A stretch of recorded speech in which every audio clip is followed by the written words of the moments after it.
C'est quoi ça? Ah oui, c'est l'autre bout de ce câble qui est déjà là. Alors sinon, je te passe l'autre. Ouais. Écoute, je viens, je reviens. C'est trop sympa, merci.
Ladies and gentlemen, thank you for joining us at the signing ceremony of the roaming declaration among telecommunication operators from the European Union and the Western Balkans that will enable reduction of roaming charges between the European Union and the Western Balkans as of October 1st, 2023. Witnessing the ceremony, 6 leaders of the Western Balkans, President of the European Council, President of the European Commission, Commissioner for Neighborhood and Enlargement, and Secretary General of the Regional Cooperation Council. I'm kindly asking each of the representatives of the operators to sign its designated copy.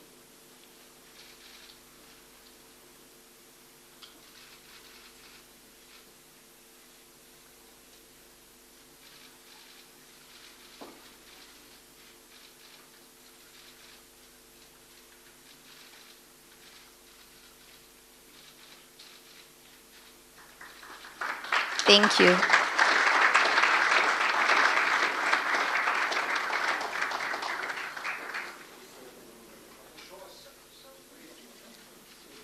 don't believe they're signed?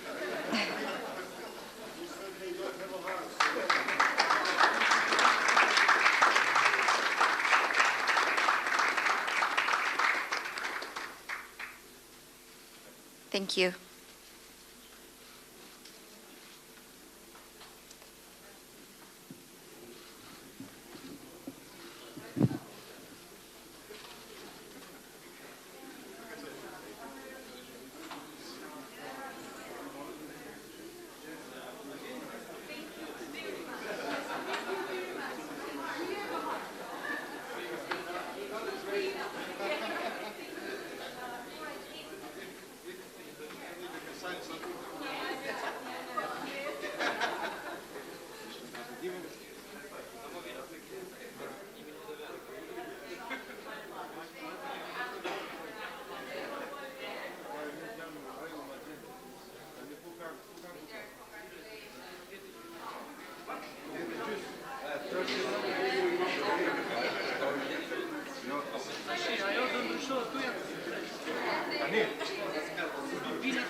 Delegaciones.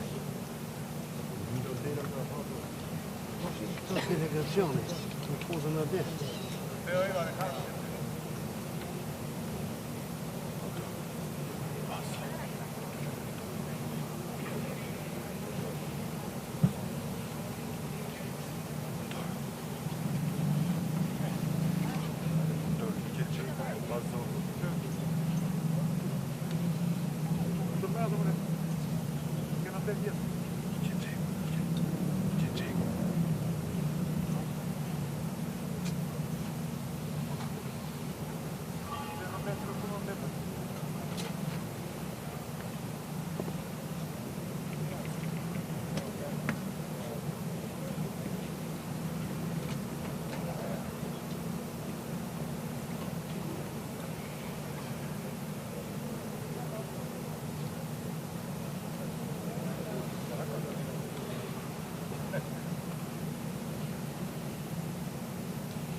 是去了金家。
Yeah, that was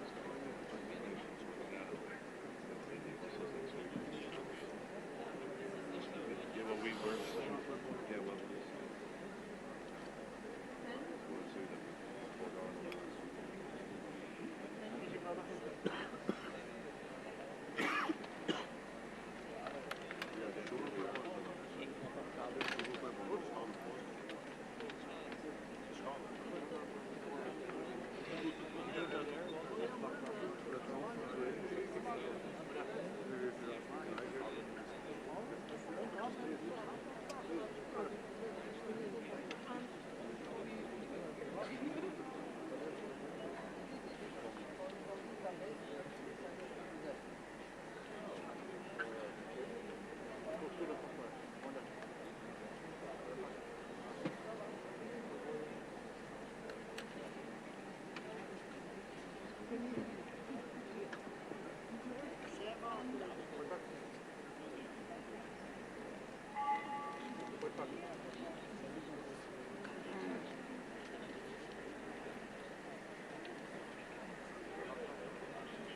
Ja, wie sagt das? Sparkspiel ist überhaupt nicht notwendig.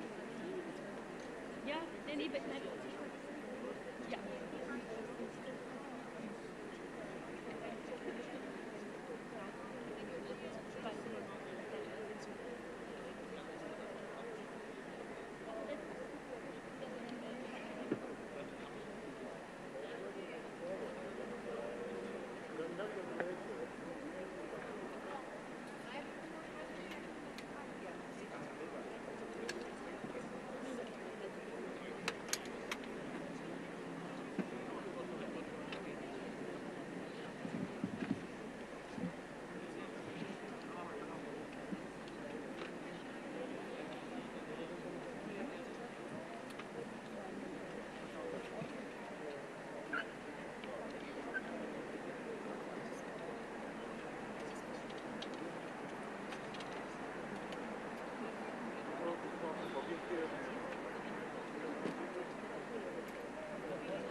Ja, was du?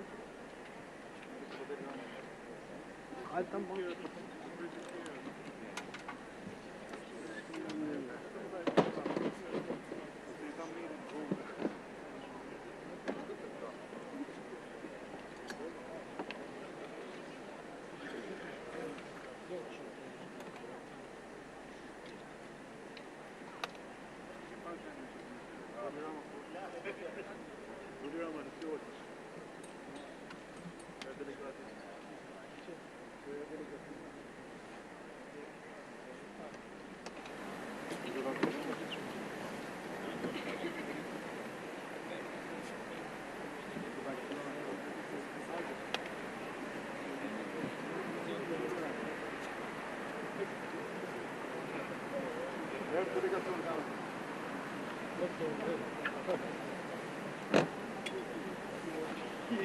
Hadi bak gel.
Западните Балкани са изключително важна част от Европейския съюз за Европа.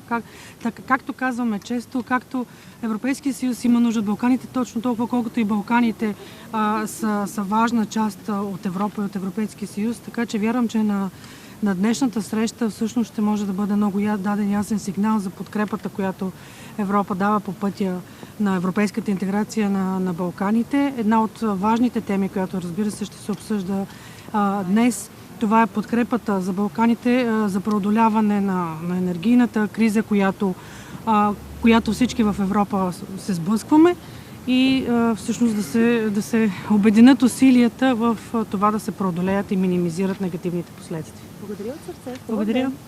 Ноеми is Рено Басо.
First of all, just delighted to be here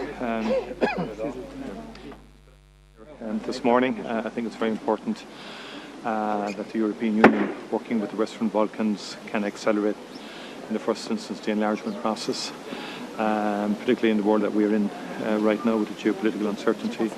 Ireland benefited enormously 50 years ago from joining the European Union, and it has always been my view that we should facilitate others in similar situations today to join also in terms of accelerating economic growth and transformation.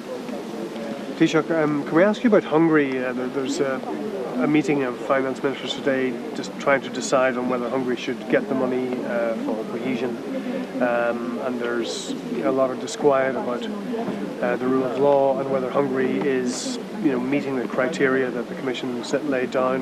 What's your view on Hungary and its funding? Well, I think in the first instance, the fundamental values of the Union are very important and have to be adhered to. Now, there will be discussions today at the Finance Minister. There are ongoing engagement between the Commission and Member States, including Hungary, obviously, in relation to this issue. I would like to see a resolution of the issue, but I think the fundamental values and the principles of the European Union must be asserted also. Taoiseach, at home there's a lot of stories on the front pages today about housing, and in particular that our population is growing at a rate that the housing supply is not. Do you think the government should make further interventions next year, in the first half of next year before the budget, or could make further interventions to increase supply? The most significant, first of all, the population is growing and growing very significantly, and has been certainly since 2016. And there is a need to build more houses more rapidly. Yeah. I think we should utilise the most important intervention we could make in the next number of months is to create the capacity and accelerate the opportunities for rapid build, utilising advanced manufacturing technology in the construction industry more effectively perhaps than perhaps has been the case. In other words, we should be doing more of it in terms of domestic house construction. This is a similar debate going on across Europe and the United Kingdom as well in terms of the rapid build area, and I think certainly the Minister already now is looking at social and affordable housing on public land to bring in planning laws that would accelerate from a planning perspective the provision of such housing. because we do need to build more houses more quickly, and that is the bottom line. We have a record number of commencements this year compared to previous years, and our completions this year, and we will exceed our targets for 2022, but commencements have come down because of the war in Ukraine and the exponential increase in building materials costs early in the year. So we've got to look at other ways of getting those commencements back up in the first half of 2023. Could tax incentives form But part again, of that? we have a range of measures already in place through Creek Conaha and so on like that. So, we'll keep everything on the review. But I think we have a lot to be going on with in terms of the various schemes and programs. No, I'm just saying we need to deliver on, the Land Development Agency is there. It's working through Project Tussig and other initiatives now in terms of engaging with those who are going to do build-to-rent, but build-to-rent hasn't become as... There's issues around some viability around build-to-rent projects because of rising interest rates. So therefore, Land Development Agency is looking at can they take over some of those developments and progress those.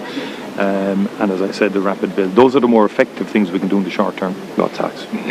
But I think we'll keep everything under review. But I think the Creek Conaha was the mechanism chosen last year in terms of bridging that viability gap in brownfield sites around the cost of building versus the affordability of the completed apartments. So we do have to give a bit of time to see how Creek Conaha works. Okay. Can I just ask as well, there's a cold snap expected at home, temperatures to plummet below zero. First of all, are you concerned at all about our ability to maintain supply this winter, given those kind of temperatures, which are pretty unusual in Ireland? And could there be further interventions for elderly people in particular who could be affected by this? Well, I think we've already, yesterday, the Minister for Social Protection announced the expanded free fuel for over 70s, for example. And there will be the double Christmas bonus and so forth, and there has been a raft of payments since the budget. So health comes first. So we would say to people, that in the context of such cold weather, to make sure they have the heating on, and particularly our senior citizens. And I think there are mechanisms there if a person is in an emergency situation or needs emergency assistance, that can be provided. We have provided significant supports now since the budget in the once-off payments that we announced. So we believe that should enable people to get through the winter. But like everything, we keep everything under review. Okay, so no one should be worried about supply. No one should be worried about turning on. That's just on the price issue, and I think health comes first in respect of heating. And secondly, in terms of the security of supply, so far the position is we should be okay. Earlier in the year, one can never give ultimate guarantees for the entirety of the winter period. But we've had a mild winter so far, and we are about to enter into obviously a difficult week or two in terms of the climate. Do you think your tenure as Taoiseach was a success? This being your penultimate foreign engagement, overseas engagement? The penultimate, well done. Thank you. Thanks very much. I think that's thinking about your legacy, I suppose. Look, as far as I'm concerned, I mean, I'd be doing. This is a doorstep. This is the occasion for that. But I think we've had significant challenges. I think as a country, we came through COVID-19 very well, relative to others, and notwithstanding the challenges, we're in the midst of a major war on the continent of Europe. And again, I think we're dealing relatively well with that also in terms of the huge challenges. Our economy has done very well. The big issues for me, I think, where the government has fundamentally changed things is in respect of, I think we have turned, in terms of preparing the ground for housing for the next decade. I think some very fundamental legislative changes have occurred, as well as increasing the building, and the momentum is there, and we've increased capacity within the industry. So on housing and in climate as well, the laws that we've brought in are fundamental in terms of the changes that they will bring about in time. It's a race against time, but I think we've done that. And on health, there's been very significant reforms also, particularly towards the community and the primary care side, and much more, but we'll let others judge. Okay, Taoiseach, finally, is there any further clarity on Ireland's contribution to the EU training mission for Ukraine, which will take place, obviously, inside Europe?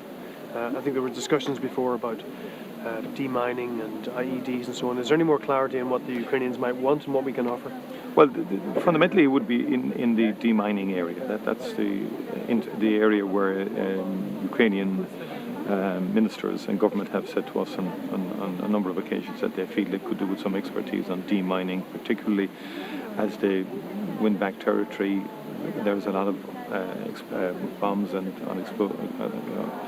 that can explode. Basically, we know that now in terms of cluster bombs and a whole range of new technology, which can be very dangerous for civilian populations in the aftermath of a war or after occupation. The degree and extent of demining that has taken place has been extraordinary. So that is one area, a clear area where they have identified that they could do with more assistance. Yeah, thank you. Okay. Teachers, thanks very much. Thanks, teacher. Take care. Take care. All right.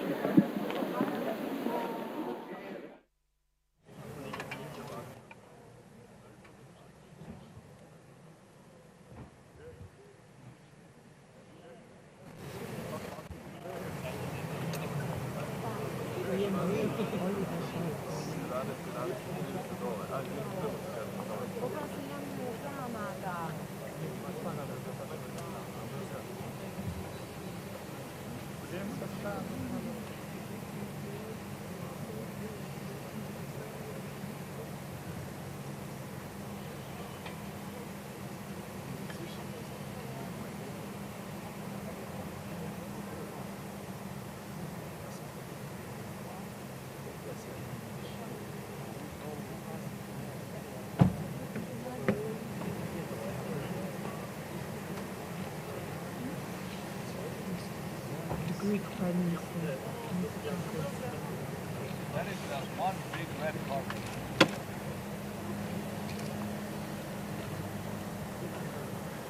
For the moment, lovely weather. Well, it's going to be raining tomorrow.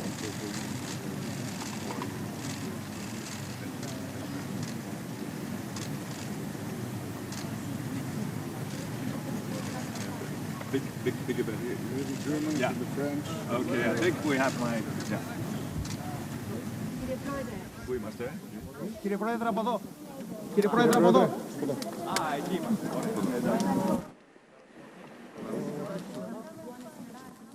No question. Πέρα. Πείτε μου πότε είστε έτοιμοι. Θέλω να εκφράσω την μεγάλη μου ικανοποίηση για το γεγονός ότι η Σύνοδος Κορυφής Ευρωπαϊκής Ένωσης Δυτικών Βαλκανίων γίνεται για πρώτη φορά σε χώρα υποψήφια για ένταξη στην Ευρωπαϊκή Οικογένεια, εδώ στα Τύρανα. Θέλω να θυμίσω ότι η διαδικασία προσέγγισης των Δυτικών Βαλκανίων με την Ευρωπαϊκή Ένωση ξεκίνησε στην Θεσσαλονίκη το 2003. Από τότε πέρασε πολύς χρόνος, όμως έχει επιτευχθεί το τελευταίο διάστημα σημαντική πρόοδος και η Ελλάδα θα εξακολουθεί να στηρίζει την ευρωπαϊκή προοπτική όλων των χωρών των Δυτικών Βαλκανίων, προφανώς συμπεριλαμβανομένης και της Αλβανίας, και είμαι ιδιαίτερα ικανοποιημένος για το γεγονός ότι η ευρωπαϊκή οικογένεια έχει αντιμετωπίσει με τη δέουσα γεωπολιτική σημασία την προσέγγιση των Δυτικών Βαλκανίων προς την Ευρώπη. Είμαι επίσης ιδιαίτερα ικανοποιημένος για το γεγονός ότι μετά την Σύνοδο Κορυφής θα έχω επίσημες διμερείς συναντήσεις με την πολιτική και την πολιτική ηγεσία της φίλης Αλβανίας. Είναι η πρώτη επίσκεψη Έλληνα Πρωθυπουργού στην Αλβανία από το 2009.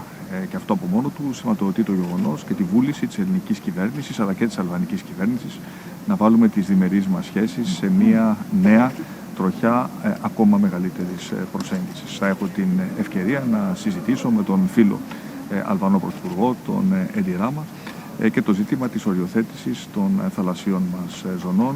Έχει γίνει πρόοδος το τελευταίο διάστημα σε επίπεδο Υπουργείου Εξωτερικών και πιστεύω ότι προσεγγίζουμε πια στην ώρα όπου θα υπογράψουμε το σχετικό συνυποσχετικό προκειμένου να παραπέμψουμε το θέμα στο Διεθνές Δικαστήριο της Χάγης. Η Ελλάδα έχει αποδείξει ότι μπορεί να λύνει τέτοιου είδους εκκρεμότητες με μοναδικό γνώμονα το Διεθνές Δίκαιο, και αυτό θα επιδιώξουμε να κάνουμε και με την Αλβανία.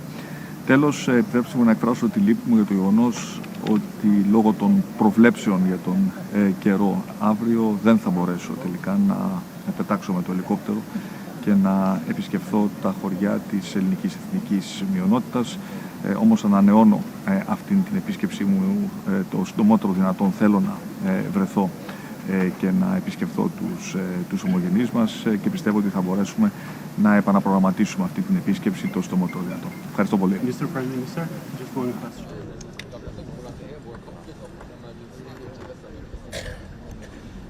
Es sind Partner, auch wir sind bei Flüchtlingsfragen, wir sind es auch, wie ich jetzt vorher gesagt habe, dass die Situation ziemlich brenzlig trotzdem ist. Bosnien ist sehr wackelig, Montenegro hat intern sehr viel Durcheinander und ich glaube, dass es schon wichtig ist, dass wir hier auch dieses europäische Ziel weitergeben. Das ist ein Stabilitätsfaktor, das sind wir uns nicht bewusst, aber hier in dieser Gegend ist eine europäische Zukunft ein Stabilitätsfaktor.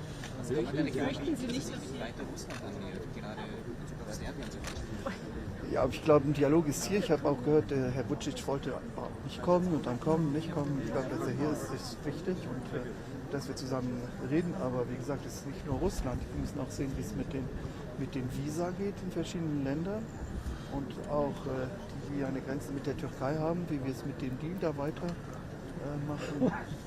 Also wir haben schon viel auf der Tagesordnung, aber heute ist ein Leckerli. Wir haben nächste Woche Brüssel, wird nicht einfacher sein. Österreich vergibt das ja auch unter Schengen-Terrain.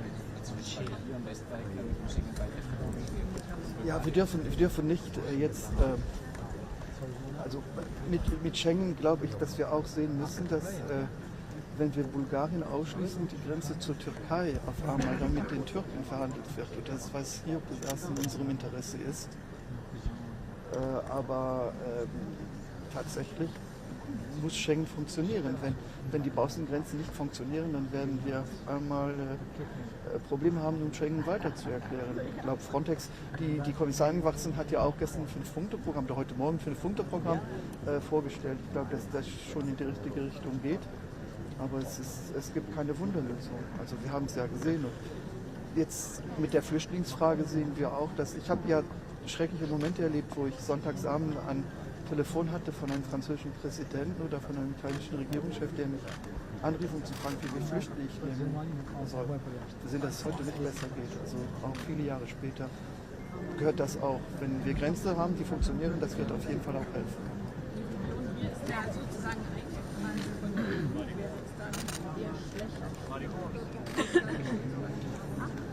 Also es ist nicht eingekreist oder nicht eingekreist. Wir haben noch immer Regeln. Kopenhagen, Kriterien müssen noch immer erfüllt werden. Wir haben auch schon, es ist nicht, weil wir sagen, dass es ein Kandidatenstatus ist, dass es morgen auch so ist. Die Kriterien gibt es, Kopenhagen gibt es auch. Verschiedene Leute haben geglaubt, dass wegen der Ukraine wir jetzt ein TGV-Prozedere hätten für die EU. Das ist falsch. Wir haben Kriterien, die müssen sehen. Es sind noch immer Werte und Rule of Law. Wir haben schon genug Ärger in der Familie, wo wir auch die Regeln erinnern müssen. Also dann ist es jetzt schon wichtig, wenn wir neue Mitglieder irgendwann mal aufnehmen sollen, dass da die Regeln auch picobello sind. Wir haben schon genug Ärger, Insider. Bitte? Das ist aber jetzt ein Themenwechsel. Also, also Luxemburg hat nie was ausgeschlossen, das haben wir ja immer gesagt, aber bei mir geht es nur um die Sorgen, ich will auch beliefert werden. Was ist mir wurscht, wenn ich einen Preiscup habe, aber nachher keine Lieferung von Gas. Ich bin froh, ich werde auch nicht heute, aber nächste Woche auch die französischen Kollegen und deutschen Kollegen im G20 habe ich wirklich die Frau von der Leyen, auch den Charles und Emmanuel und Olaf gefragt, auch mit den Amerikanern zu verhandeln. Im Moment haben wir eine Übergewichtsteuer für Leute im Gasbereich, aber Amerika verkauft uns, da gibt es keine Grenze. Und ich finde, man sollte wirklich mit Amerikanern, das läuft ja auch im Moment, aber wirklich auch mit Amerikanern sagen, wir müssen ja, dass wir auch solidär sind und das sollen wir auch bleiben. Aber das kann auch nicht dann auf Kosten unserer Wirtschaft sein und dann der amerikanischen Gesellschaft mega Rekorde Gewinne machen. Müssen wir auch schon mal auf die Tagesordnung bringen. Tschüss! Alors, il y en a deux, vous voulez... Bonjour, monsieur le Premier ministre. Je commence là-bas. There?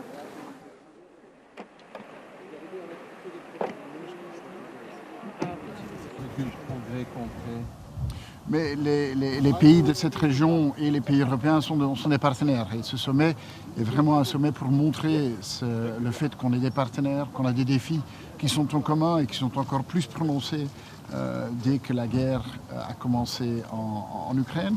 Je pense que l'engagement financier de l'Union européenne dans la région, c'est quand même quelque chose qui est très visible, mais je pense qu'il faut aussi le valoriser d'une manière plus politique. Et voilà, ça rentre dans la logique qu'on a entamée avec la communauté européenne politique, avec une première réunion à Prague qui était par rapport au continent européen. Ici, on se focalise plus sur cette région-ci. When do you see the first Western Balkan country join the European Union? Well, one already has joined the European Union with Croatia, of course, some time ago. But Western Balkan, if you take it specifically there, we know that there is progress.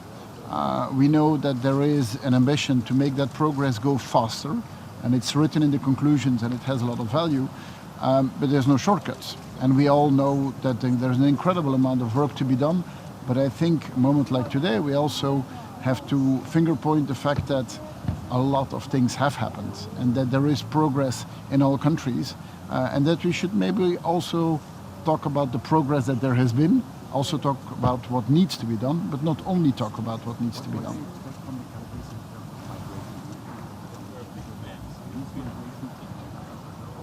Mm-hmm.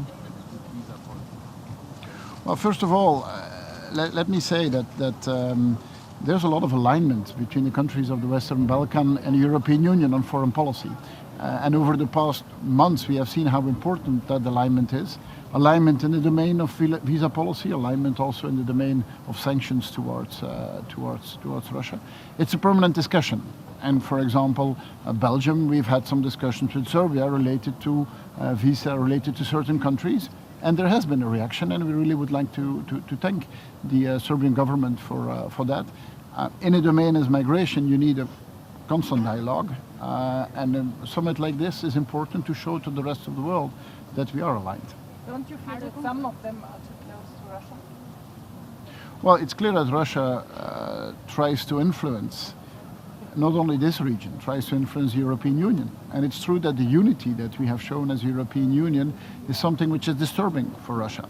And the fact that there is a strong will in a lot of Western Balkan countries to join the European Union, because they see the European Union as a safe place, as a place of prosperity, as a place of respect, is obviously something that bothers the Russian Federation and that they try to destabilize. Our only answer can be that our unity is stronger than ever. Thank you.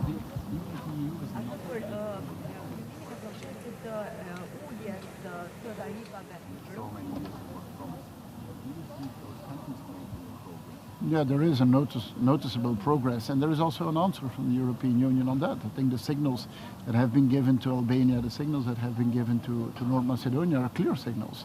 And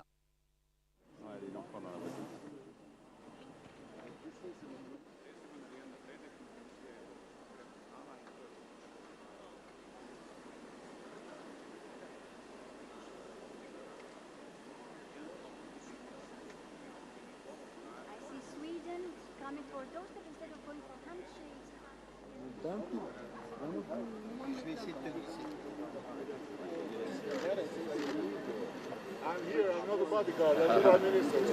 sorry. Allah. So political process and both are important.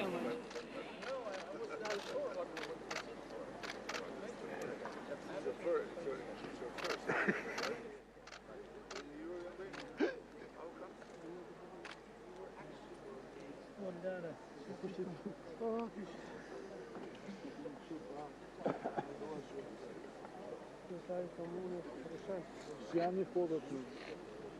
Non mi mette l'interfaccia.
invandringsproblematiken kommer den här vägen. Det handlar också om internationell brottslighet som tenderar att vara gränsöverskridande. Så det finns många problem som är alltså europeiska gemensamma problem som också handlar om att jobba tillsammans med västra Balkan. Om jag skulle beskriva det, jag vet inte om du håller med, men så har EU ett dilemma här. Å ena sidan så vill man inte tappa de här länderna till Kina och Ryssland inflytande. Samtidigt så vill man inte släppa in länder för tidigt som inte är mogna, som har problem med korruption och så vidare, inte politiskt och ekonomiskt mogna av att bli medlemmar. Hur ser du på den här balansgången? Hur snabbt kan man släppa in länder? Hur rädd är man för att tappa dem till kinesisk turistutbildning? Nej, men det är väl ett rimligt sätt att beskriva det. Alltså, EU har ju i grund och botten en väldigt öppen syn på att alla länder som vill bli medlemmar i EU, som lever upp till de rätt stränga villkor som finns, också ska kunna bli medlemmar. Det har ju varit EUs grundsyn länge, det är en svensk grundsyn också sedan lång tid tillbaka.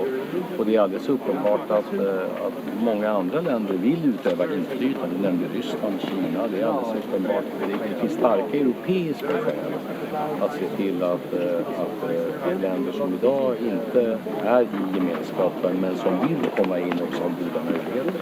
Men lika starka skäl att se till att länder som kommer in också är kapabla att leva upp till de tuffa villkor som finns. Så det är en svår avvägning, men jag tycker det är uppenbart att de här mötena är viktiga därför det är så många gemensamma frågor som väcks även innan västra Balkanländerna är EU-medlemmar. Och de är genuina svenska nationella säkerhetsintressen också.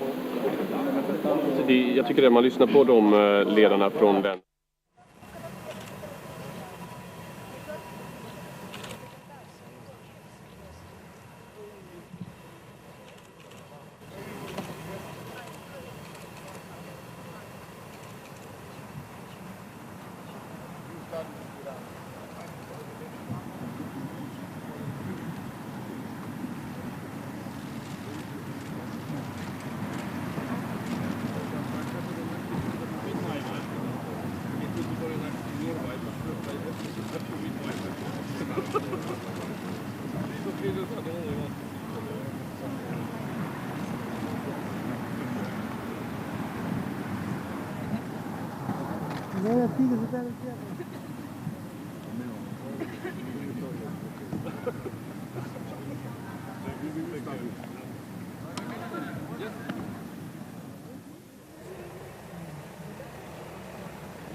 Zum einen einmal ist es wichtig, dass dieser Westbalkan-Gipfel jetzt stattfindet hier in Tirana in Albanien.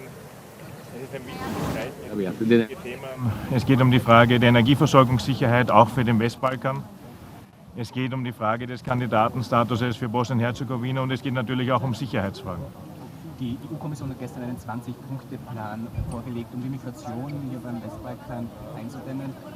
Reicht das Ihrer Meinung nach? Ja, das ist zumindest mal ein erster wichtiger Schritt. Wir haben ja noch große andere Themen. Es ist ja nicht nur die Route über den Westbalkan, sondern es gibt auch die Route über Bulgarien, Rumänien, Ungarn und Österreich. Hier gibt es noch wichtige Forderungen von österreichischer Seite, das heißt das EU-Außengrenzen, Asylverfahren, die Zurückweisungsrichtlinie, damit die Rechtsgrundlagen sich verändern. Also da haben wir noch viele Themen zu besprechen. Aber wird dieser Plan reichen, damit Österreich seine Schengen-Blockade für Rumänien, Bulgarien aufgibt? Diese Fragen sind ja verknüpft. Der Innenminister hat hier schon klar auch heute dazu Stellung genommen. Es gibt derzeit keine Zustimmung Österreichs zu einer Erweiterung Bulgarien, Rumänien. Es geht darum, dass man mehr Zeit braucht. Es gibt bei uns viel zu große Zahlen. Wir haben 75.000 nicht registrierte illegale Migranten in Österreich. Das heißt, die haben eine EU-Außengrenze überschritten und sind dann trotzdem in ein Binnenland wie Österreich durchgekommen.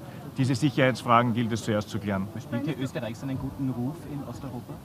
Das sehe ich nicht so. Es geht um die Sicherheit nicht nur Österreichs, sondern der Europäischen Union, wenn von 100.000 aufgegriffenen illegalen Migranten 75.000 nicht registriert sind. Es geht halt auch um die Beitrittsambitionen der Westbalkanstaaten für die EU. das ist ja politisch in nächster Zeit nicht wirklich realistisch. Was kann man diesen Staaten bieten, damit sie sich nicht etwa Ländern wie China oder Russland annähern? Es gibt schon die Partnerschaft eben auch und es ist jetzt wichtig, dass der Gipfel stattfindet, dass man sieht, dass das Zueinanderkommen eine wichtige Agenda der Europäischen Union ist. Österreich gilt hier als Brückenbauer, der Westbalkan ist eine strategisch wichtige Region, nicht nur für Österreich, sondern für die ganze Union. Serbien, eine Frage vielleicht noch zu Serbien, wenn ich darf, weil Serbien hat ja eine Sonderrolle, pflegt nicht nur enge Beziehungen zu Russland, sondern ist auch in der Migrationsfrage wichtig, hat ja noch eine Visaliberalisierung mit Indien zum Beispiel. Werden Sie mit dem serbischen Ministerpräsidenten darüber sprechen heute? Na, es gab ja schon von mir eine Besuchsreihe mit Viktor Orban und Präsident Vučić von Serbien genau zu diesem Thema. Wir haben eine eigene Vereinbarung getroffen. Serbien nimmt die Visaliberalisierung gegenüber Tunesien zum Beispiel oder Indien zurück. Bei Tunesien hat es jetzt schon gewirkt. Indien folgt mit Ende des Jahres. Das heißt, es braucht ja auch sehr viel Engagement von Nationalstaaten. Ich hoffe, dass sich auch da die EU-Kommission noch mehr einbringen wird. Herr Danke. Bundeskanzler, Danke. der letzte EU-Befrager.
Wat wil je dus zeggen?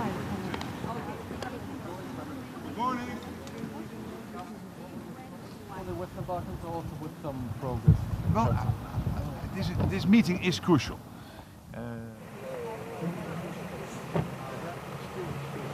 The Russian aggression against Ukraine, and we need to stick together and work together.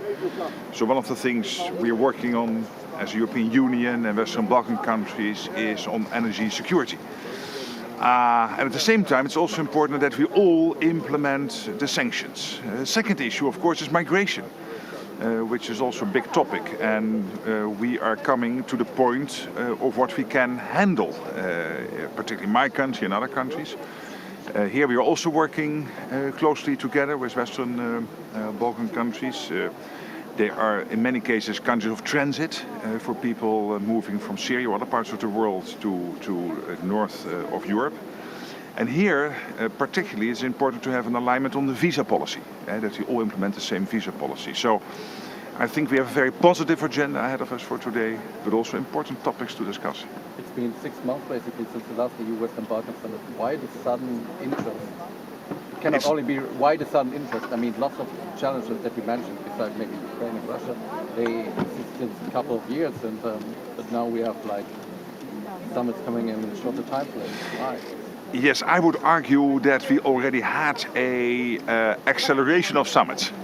And of course the question is whether summits will bring us closer to cooperation. I think a lot has to be done between the summits, and that is happening at the moment, particularly on Russia, but also on migration, also on economic development.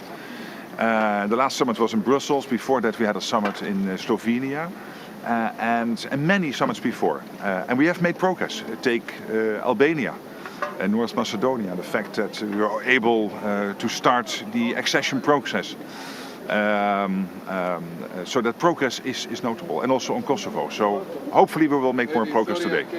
Thank you. Serbia is not implementing sanctions and is against sanctions. What do you answer? Well, I will have a meeting today with Alexander Vučić, and also, of course, discuss the many positive aspects of our bilateral relationships. The Netherlands is one of the biggest investors in Serbia.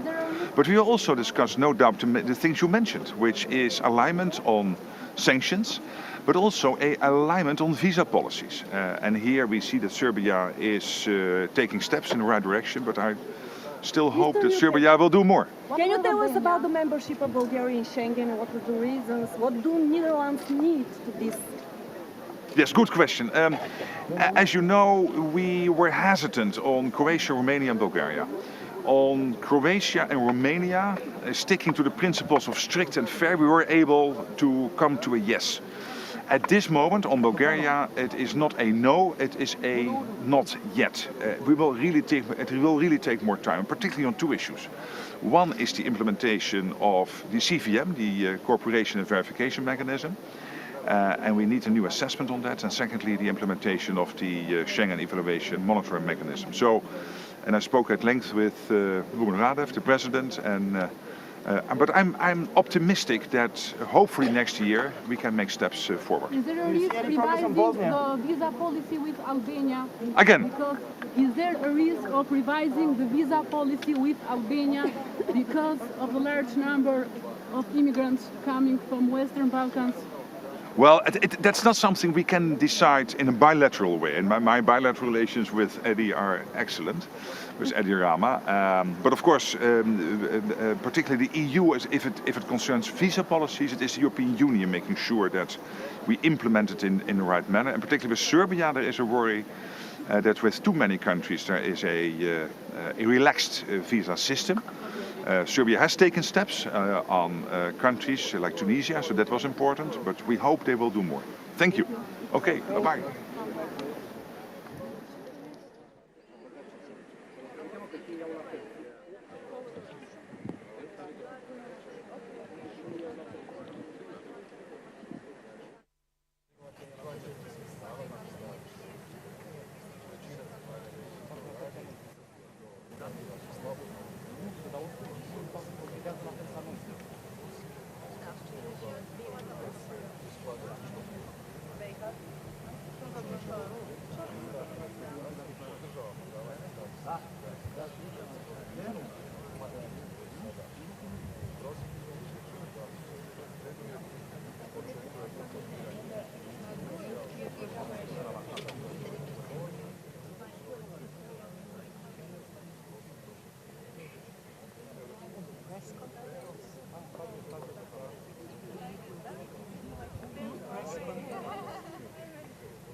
You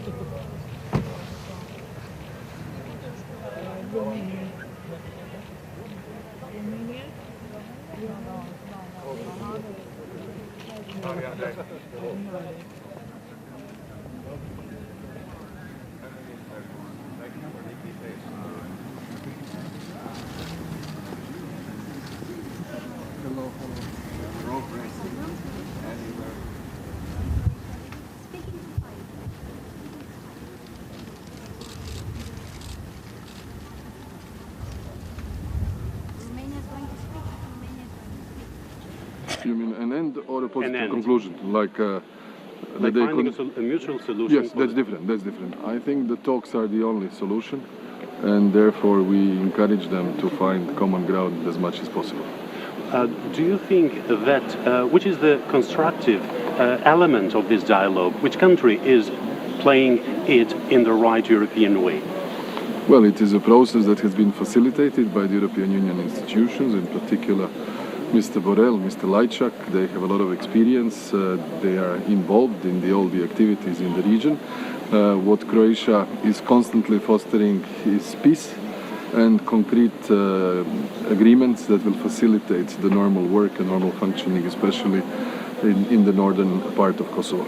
There are so many analysts, but even politicians, who say that Serbia is not playing a positive role in the region and is being influenced a lot by Russia. What do you think about it, Mr. Plenković? Well, I just said to your colleagues journalists over there that one of the elements in the declaration that will be adopted today is the obligation of the countries of the region to align themselves with the positions on the foreign and security policy of the European Union. This is no time to be sitting on two chairs. If Serbia is really ambitious and genuinely committed to join the European Union, then it's time to be aligning its position also in the foreign policy. Thank you. See you. Thank you.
I'm waiting for my reporters. Do you know whether they came already, Slovak reporters? Ještě nie sú. Okay. Okay. Well, for Slovakia, I just want to share that the Western Balkans is a very important partner for us. We support their integration and we will provide them all the help necessary for making all the reforms. The Western Balkans is important for us also from the economic and business connections that we have, but also for security reasons, and now especially in these crisis times for the energy, to deal with the energy crisis together. That's why we want to cooperate with them in a more extent. I'm so glad that it is the second time this year that we meet, and I'm very glad that it is the first time we meet in a non-member country. It's an important sign, I think, for the whole region that we are very serious about the cooperation and their integration. Thank you. Okay.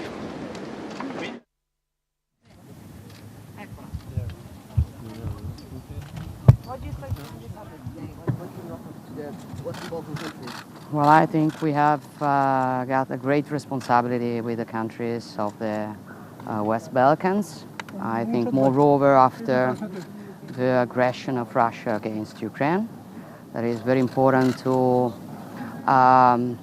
strengthen the procedure for the access of these countries in the European Union, and I think there is many topics on which we should work together about economics and cybersecurity, for example, and many other topics in which, as you know, Italy is full committed.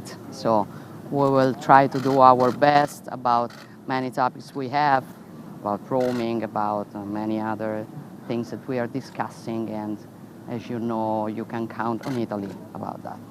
Thank you.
Mensch! Oh mon Dieu! Oh mon Dieu!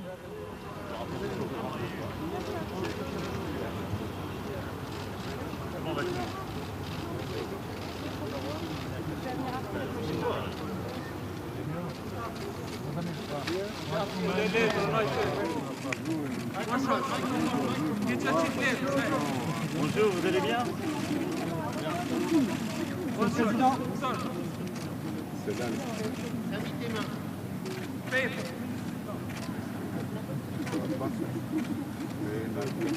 Non, très bien.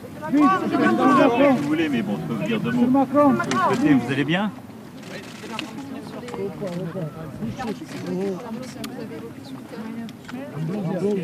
Non, mais je pense qu'il ne faut pas faire de grands cas, essayer de créer des polémiques là où il n'y en a pas.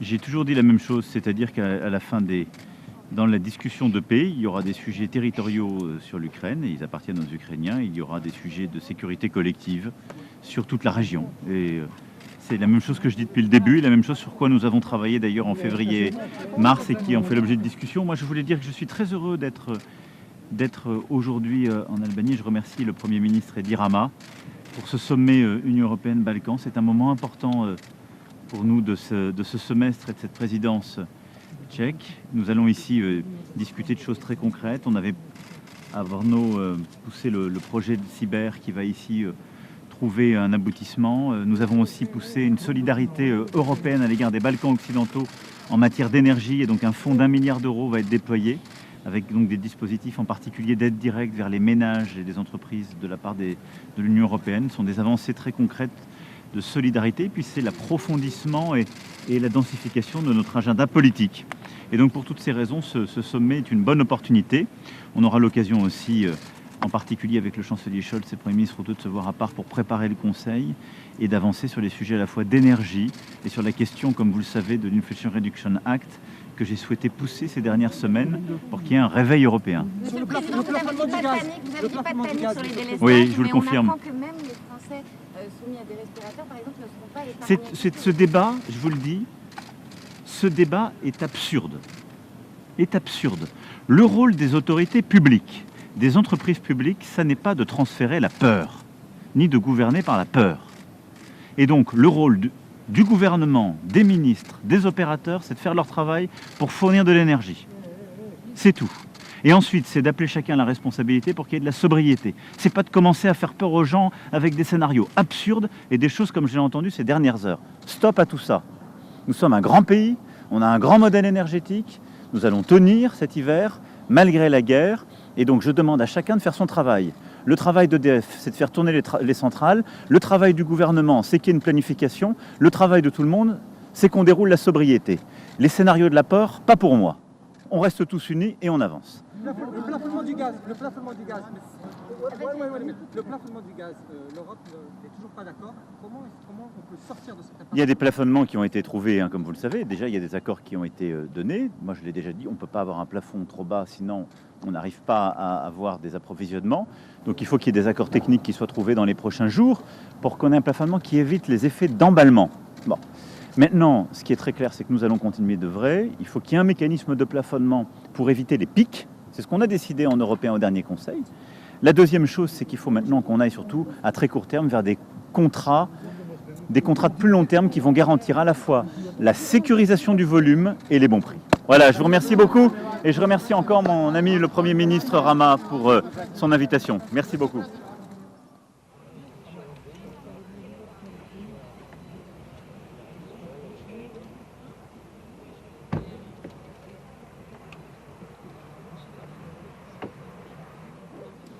I want to tell you that we are very proud and happy to be here.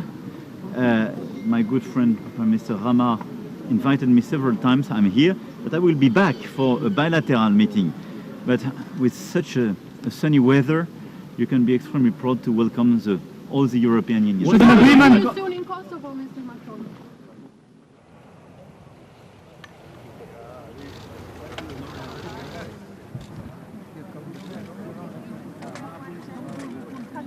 Association.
Happy to be here to participate in this very important meeting.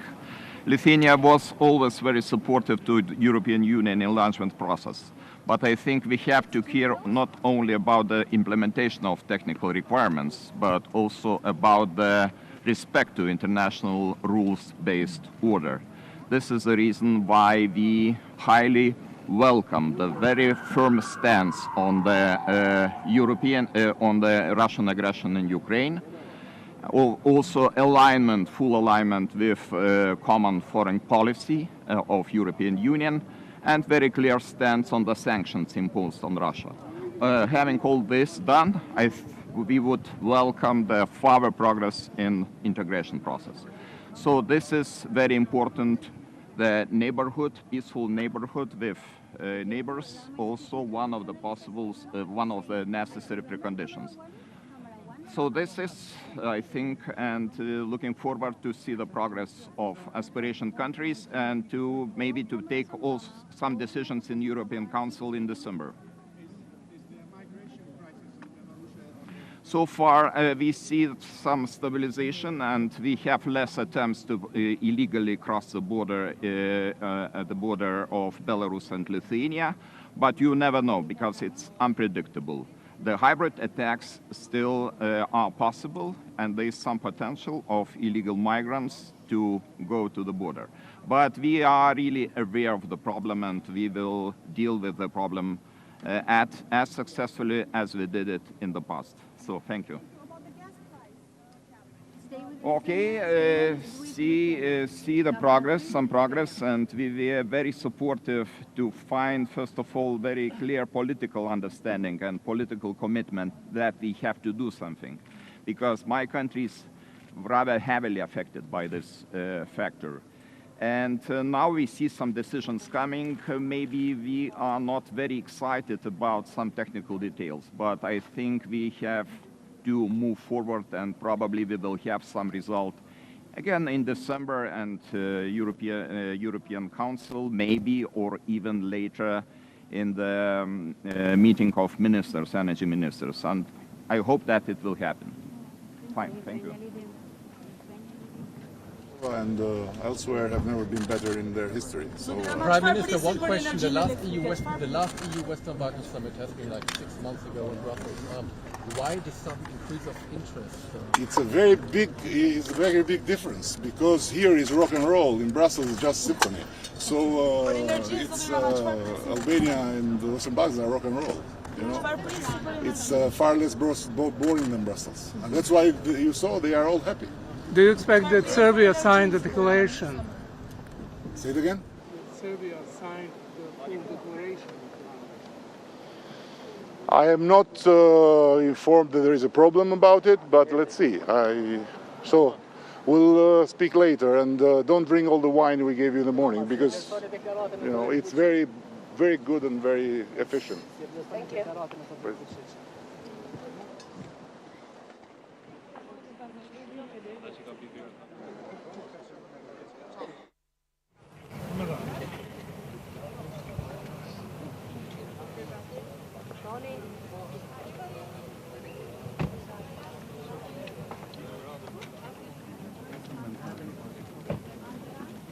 À l'intérieur. How are you, my dear friend Ali? So good to see you. Thank you for welcoming us here. Really appreciate it. I took my coat. It's not here. How are you? Good to see you. In wonderful Albania. How are things? Things are good. Good. Nous avons Kemi gjithë jetën përpara ne në shqip me shqip.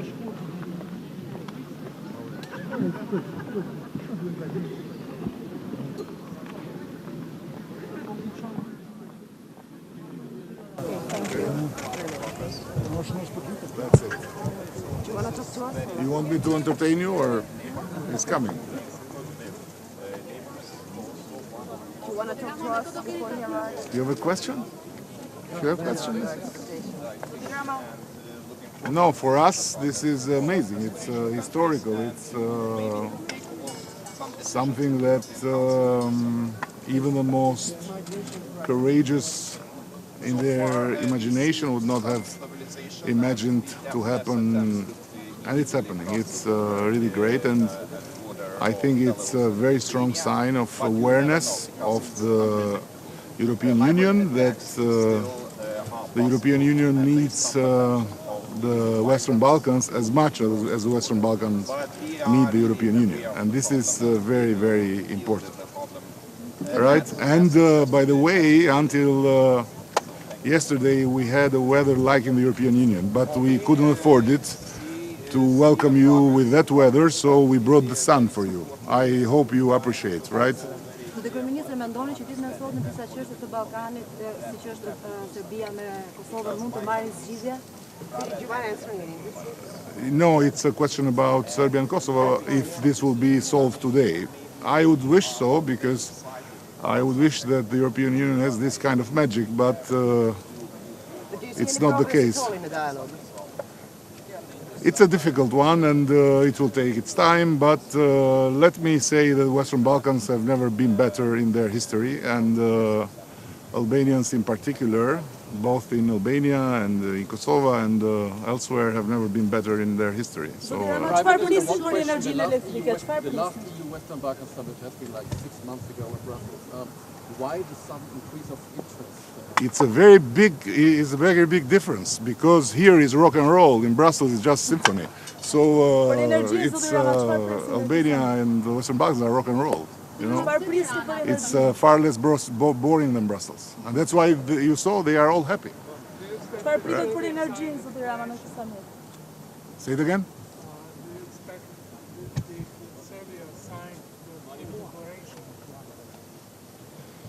I am not informed that there is a problem about it, but let's see. So we'll speak later, and don't drink all the wine we gave you in the morning, because you know it's very good and very efficient.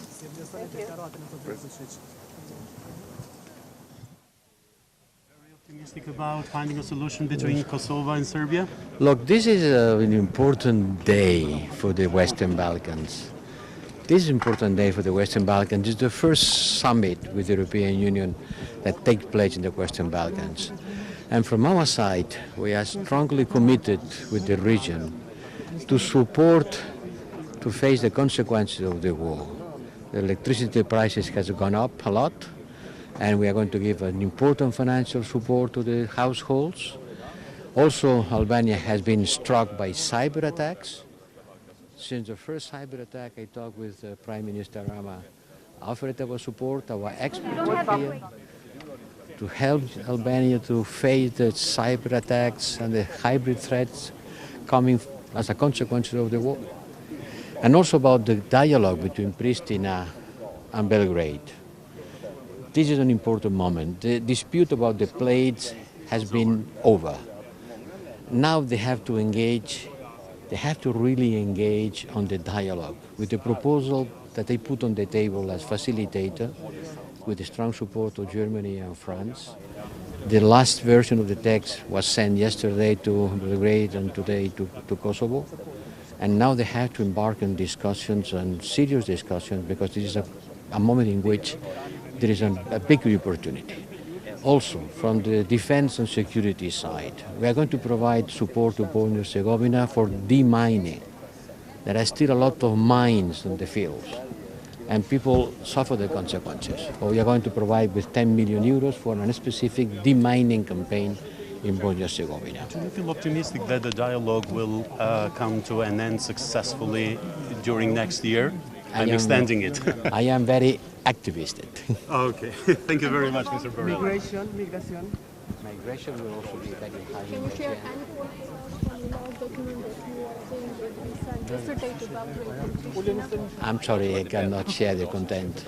And what about the deadline of March 2023? That is Look, I think we don't have to put artificial deadlines, but to start working.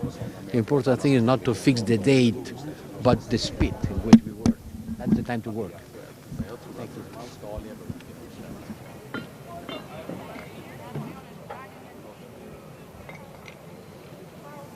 Decision for Bulgaria and Schengen. It's totally unfair that Bulgaria is not accepted yet as member of Schengen. You should be in. We are waiting for you. Austria going for a doorstep. Camera 1 to be ready.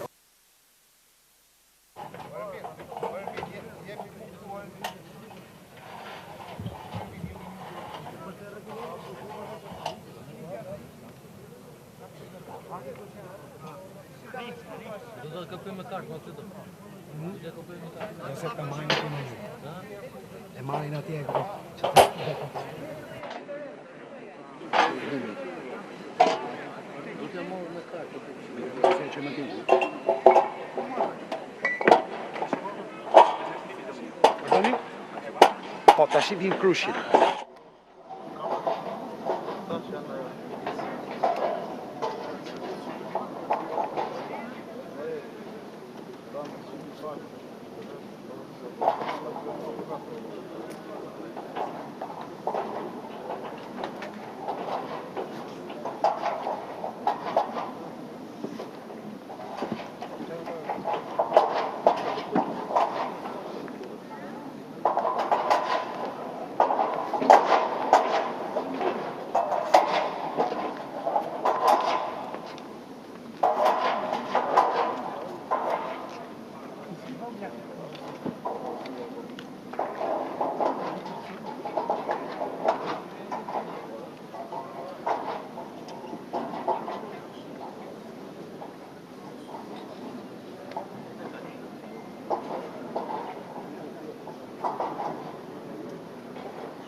Tell me.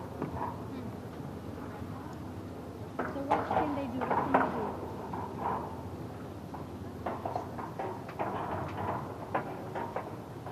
Okay, please check. I'm not leaving. I'm still here.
He's going to be there.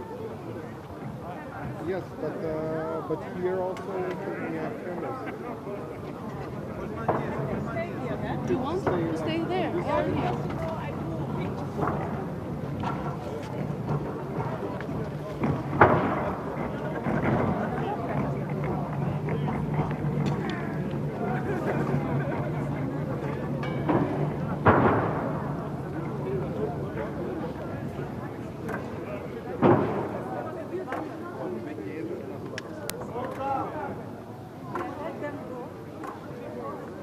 Busy.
And then you walk, nudge.